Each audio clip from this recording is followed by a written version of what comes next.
Hello everyone, welcome to SciEase. In this video, I'm going to start with a new chapter of class 8 and the name of the chapter is Coal and Petroleum. You must have heard about coal and petroleum. And the first topic of this chapter is natural resources. What do you mean by natural resources? वो resources जो कि हमें nature से मिलते हैं। Nature से हमें क्या मिलता है?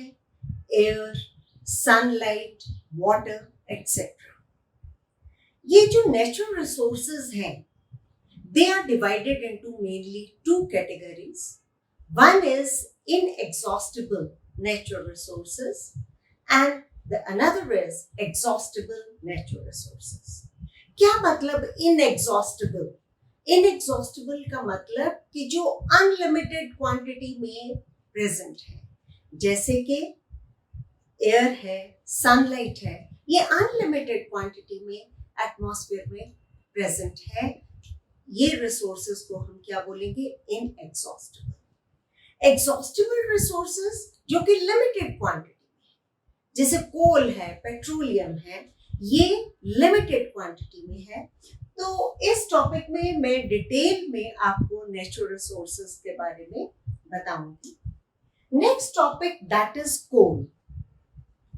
कोल कैसा होता है? इट्स ब्लैक इन कलर, जैसे एक स्टोन सा होता है, सबने देखा होगा। और इसकी कोल की पूरी हिस्ट्री है, उसके बारे में हम यहाँ पढ़ेंगे इस टॉपिक में। और how this coal is formed, it takes thousands of years. Trees जो होते हैं वो दब जाते हैं sediments of soil, layers of soil, उसमें वो दब जाते हैं और thousands of years में ये कोल बनता है। डिटेल में हम पढ़ेंगे इस टॉपिक को जब मैं लूंगी तब। Next one is petroleum. अब आपको पता है कि हमारे जो व्हीकल्स हैं, जैसे स्कूटर है, मोटरसाइकिल्स, कार्स हैं, वो कैसे चलते हैं? जो लाइट व्हीकल्स हैं हम उसमें पेट्रोल यूज करते हैं। और जो हैवी व्हीकल्स हैं, हैवी व्हीकल्स में हम क्या यूज करते हैं? हम डीजल यूज करते हैं।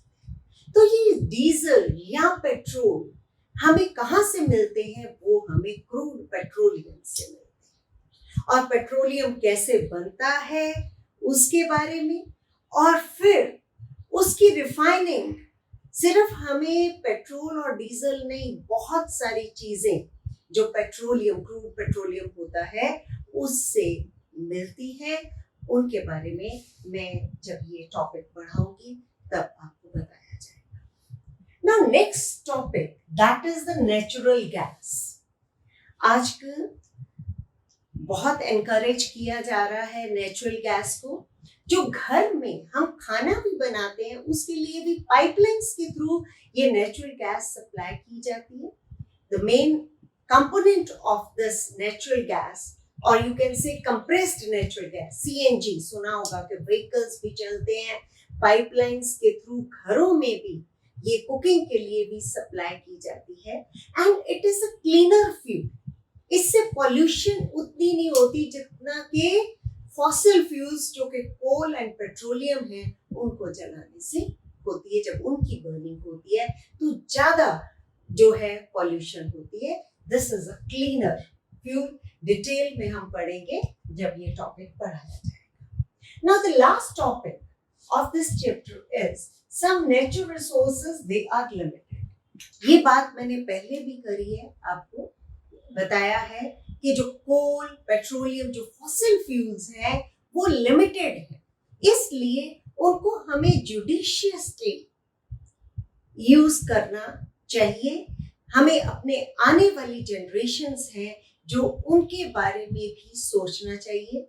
जब हम लाइट पे, जो रोड में पर लाइट्स होती हैं, तब जब लाइट है, हमारी रेड लाइट है, तो हमें अपना व्हीकल जो है वो स्विच ऑफ कर देना चाहिए।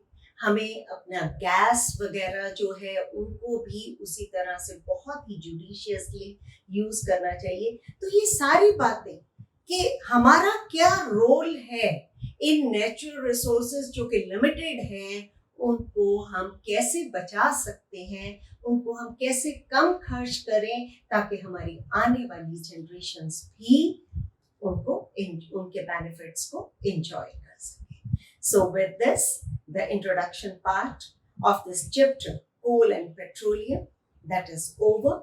I will meet you in my next video and take up the topic natural resources. Till then, thank you very much.